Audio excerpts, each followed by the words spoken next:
déjà, c'est clair que vous avez très bien choisi le terme de démarche pour aller vers les vins terroirs, parce que c'est pas une notion ou une méthode, mais c'est bien une démarche et une volonté.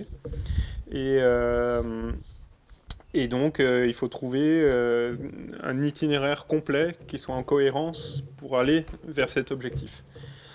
Donc, voilà, ma réponse est du coup très large, mais je pense que c'est extrêmement important d'être en cohérent sur toute la ligne vers cette démarche d'expression du terroir. Donc ça part bien sûr par des sols vivants, donc avec toutes les techniques qu'on connaît pour y arriver, hein, des sols couverts avec de la présence végétale, évidemment pas d'utilisation de produits chimiques, le moins possible de mécanisation pour éviter les tassements.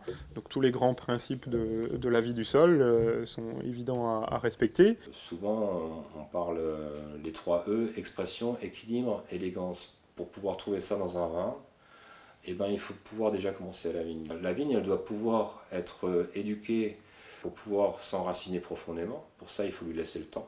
On part déjà avec un handicap puisqu'on est obligé de, pour le moment, de greffer nos cépages européens sur des porte-greffes américains. Et c'est un problème parce que ça induit toute une série de problématiques qu'on combat ensuite tout le long de la vie de la vigne. La vigne, dans la mesure où c'est des greffes soudées, donc on lui laisse souvent pas le temps de s'établir en termes de racines. L'absence de fertilisation aussi, parce que très clairement, si on ajoute un engrais ici sur le Grand Cru Frankenstein, c'est le même que de l'autre côté sur l'Altenberg de Bergheim, c'est le même aussi qu'en Nouvelle-Zélande. Donc ça a évidemment un effet standardisant et on brouille les notions de terroir. C'est aussi des rendements qui soient modérés, puisque pour ressentir le caractère d'un lieu, il faut qu'il soit suffisamment présent dans le vin et concentré. Un vin qui serait plus léger et dilué, ben, automatiquement on sent beaucoup moins toutes ces notions-là. C'est ensuite un travail respectueux du raisin, c'est-à-dire évidemment une vendange manuelle la plus douce possible, et une vinification non interventionniste, très clairement. À chaque fois qu'on va rajouter des produits énologiques, surtout quand ils sont dans le but d'améliorer le vin par rapport à un profil recherché, c'est-à-dire on veut plus de puissance, on rajoute ça, on veut plus d'acidité, on rajoute ça. Immédiatement, on perturbe la structure même et l'équilibre du vin et on s'éloigne du concept de vin de terroir en allant plutôt vers un vin technologique. Donc le moins d'intervention possible en cave, si possible pas du tout. Toute façon qui artificiellement modifie l'équilibre d'un vin, l'équilibre naturel d'un vin et donc l'expression de son terroir devrait être proscrit. C'est sûr, c'est bien pratique, hein, je veux dire, contrôle de température, levure sélectionnée, acidification, chaptalisation et autres. Tous les moyens sont bons. On peut faire même un vin bio sans intrants, en le flash pasteurisant, en utilisant des méthodes. Ça sera du vin correct, buvable, il n'y a aucun problème, mais il manquera toujours l'âme de la trilogie dont je parlais tout à l'heure, c'est-à-dire du terroir, climat, de la plante et du vigneron. Et le terroir, c'est ça. C'est-à-dire que c'est un vigneron qui va avoir une confiance totale à la parcelle et il va faire tout ce qu'il peut pour révéler et pas pour suppléer quelque chose, pour donner un goût quelconque qui va plaire, de la rondeur, des tanins.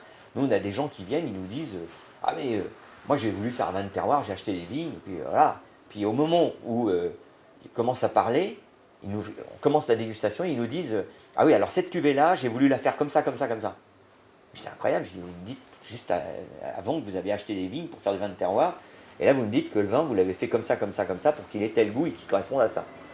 Alors là, je suis sidéré. Donc, vous voyez, il y a une rupture totale, même dans le langage, ils ne s'en rendent même pas compte, parce que, en fait, ils n'ont aucune idée de... En fait, c'est leur ego qui s'est complètement mis à la place du terroir. Voilà.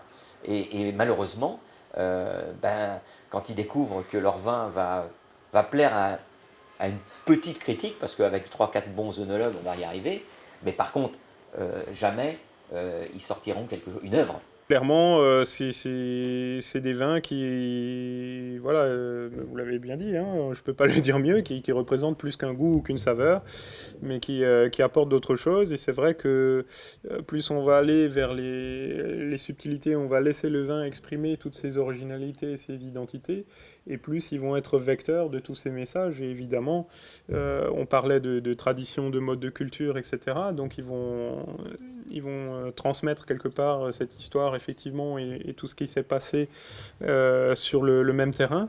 Le vin, peu ou prou, c'est une partie de l'âme du vigneron. Et pour pouvoir le réaliser, eh ben, il faut un petit peu se connaître soi-même et savoir un petit peu qu'est-ce qu'on a envie d'exprimer, qu'est-ce qu'on a envie de montrer, pas dans le show, mais de manière un petit peu plus intérieure. Qui fait du vin, je pense, aura toute chance de faire des vins de terroir s'il a un message à écouter et à transférer. C'est presque ça, le vigneron. C'est quelqu'un qui lit, écoute, lit dans la terre, hein, écoute ce qui se passe autour de lui et trouve un moyen de le transcrire, un moyen le sien. Il n'y a pas de grand terroir sans grand vigneron. Quand je prends grand, c'est au sens large du terme, c'est-à-dire quelqu'un qui a compris en fait les différents paramètres dont on parlait tout à l'heure. Un vigneron qui n'a pas la sensibilité, je parlais tout à l'heure d'un violon, d'un Stradivarius, je veux dire un vigneron qui n'a pas une grande sensibilité par rapport au terroir, par rapport à son terroir, il peut avoir un Stradivarius, il ne nous jouera pas un grand vin. Par contre, vous mettez quelqu'un qui a une grande sensibilité sur un terroir plus modeste, il peut en faire des grandes choses. Et ça, c'est clairement faisable partout. Je dirais qu'il y a une Romanée Conti dans chaque vignoble, parce que il y a un Aubert de Vilaine dans chaque vignoble, des personnages humbles qui justement sont dans cette espèce de confiance au terroir, hein, parce que ça c'est vraiment l'ABC. Hein, par exemple en Bourgogne, on va considérer que on va vinifier pareil le Bourgogne rouge chez des grands domaines que le Chambertin. Ça va être vinifié pareil. Et pourtant, va y avoir un écart absolument incroyable à la fin. On pourrait dire aussi que la notion de terroir est une notion qui est profondément collective, qui va très largement à l'inverse de ce qui se fait dans le monde du vin de manière générale, où on est plutôt sur une idée de marque.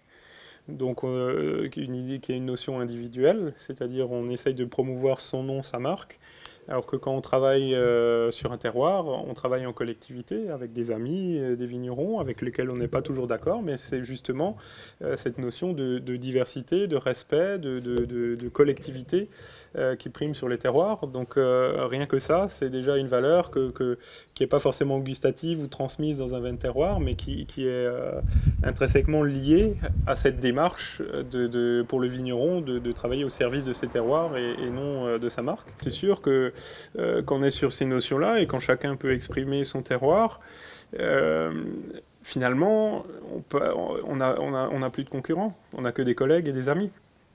Parce que si je fais le même Riesling que mon voisin, comment je fais pour le vendre? Je le vends moins cher que lui pour lui piquer des marchés? Je suis plus agressif, je fais plus de salons que lui pour lui piquer des marchés? Là, on est des concurrents. Aujourd'hui, si moi je travaille sur le Frankenstein et un ami travaille sur le Kirchberg, il n'y a pas de problème, on est des collègues, on ne va pas se piquer les clients. Puisque celui qui cherche un vin qui ressemble au Kirchberg, il va aller acheter chez mon ami, et puis celui qui veut acheter à Frankenstein, il l'achètera chez moi. Voilà, donc finalement, on arrive sans problème, la planète est assez grande, la région d'Alsace est toute petite, on est de toute façon une niche quelque part, si on parle en termes commerciaux. On est de facto sur un marché de niche, quoique, bien que les grands égos veulent faire partie du marché mondial, mais on est sur un marché de niche de facto, de par la taille de la région. De plus, si on joue cette carte de la diversité, on arrivera sans aucun problème à trouver quelqu'un sur la planète qui aime le style du Frankenstein. Suffisamment de consommateurs dans le monde entier du vin pour trouver quelqu'un qui s'intéresse au Frankenstein. comme il y en a suffisamment pour trouver sur le Brandt, ou sur le Hengst ou autre. Donc voilà, je trouve qu'il y a vraiment un potentiel immense, et en ce qui nous concerne d'un point de vue professionnel et personnel, on a plus de demandes que de production, quoi, très clairement. On est aujourd'hui à la recherche de l'hyperspécialisation, d'un message très particulier, très direct, d'une originalité. Ça, c'est vraiment ce qu'on voit dans le public. Le public, le généralisme, moi je fais comme les autres, ça plaît moins. On voit bien, on vous vend l'expérience unique, le moment unique, le truc pour vous et pas pour les autres. Et donc je pense que même dans les vins, on assiste à cette recherche de l'hyperspécialisation. La mono origine, le cru, la single vineyard, si on veut le faire un peu à l'anglaise. Mais je trouve qu'effectivement, on va vers cette direction, donc pourquoi pas changer vers, et donc le morcellement plutôt que de nouveau la réunion sous forme de grands mosaïques. Mais il ne faut pas oublier que si on veut faire un travail d'artisan, ça a un coût. On veut faire du travail manuel précis, on veut faire des petits rendements, ça a un coût. On ne peut pas être compétitif sur le marché mondial avec ça. Et même si on allait dans une logique industrielle avec de la mécanisation, des produits, plus de rendement à l'hectare, etc., en Alsace, nous ne pouvons pas être compétitifs par rapport à d'autres régions du monde. Donc pour moi, et j'assume le fait d'aller au bout de l'idée, c'est impossible en Alsace de continuer à essayer de jouer sur le marché mondial du Riesling, parce qu'on ne peut pas être en compétition avec la plupart des autres pays producteurs de Riesling. Pareil pour le Pinot Gris, pour les autres cépages, etc.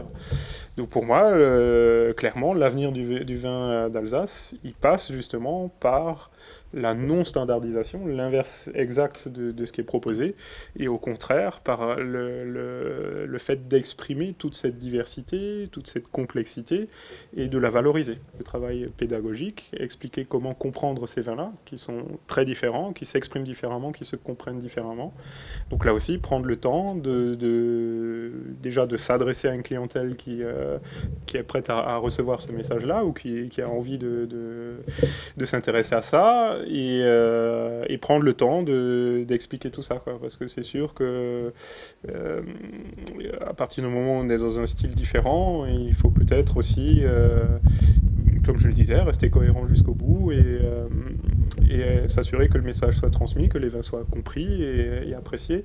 Donc il y a toutes ces notions-là jusqu'à la partie commerciale, quoi. Donc c'est pas uniquement la vigne, c'est pas uniquement la cave, mais c'est aussi jusqu'à la partie découverte et compréhension par le client, et je dirais pédagogie en fait. Je pense qu'un vigneron est un vigneron de terroir qui pourrait avoir besoin, en revanche, de mettre plus en évidence auprès du public ce qu'il fait. Peut-être j'aimerais bien qu'ils aient le courage, de crier haut et fort ce qu'ils avaient à dire, et de trouver quelqu'un qui puisse l'aider à ce que cette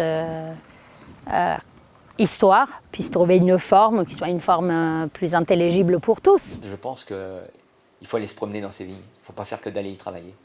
Parce que quand on travaille, le mental travaille trop. Et le dimanche, pourquoi pas aller faire un petit tour dans les vignes. Et c'est comme ça que peut-être on rentre un petit peu plus en relation. Pas avoir peur, quand il commence à faire beau, d'aller faire une petite sieste dans les vignes. Parce que quand on dort, la vigne, elle peut parler à notre place. Voilà. Il y a une phrase que j'aime beaucoup, que j'ai écrite il y a pas mal d'années. Il y a même une trentaine d'années. J'ai dit, le vin est un message de la nature qui supplie l'homme d'apprendre à vivre. Et son alchimie est un mystère, mais je pense qu'aujourd'hui, je la transformerai un peu, je dirais, le vin est un message du divin par la nature qui supplie l'homme d'apprendre à vivre. Voilà.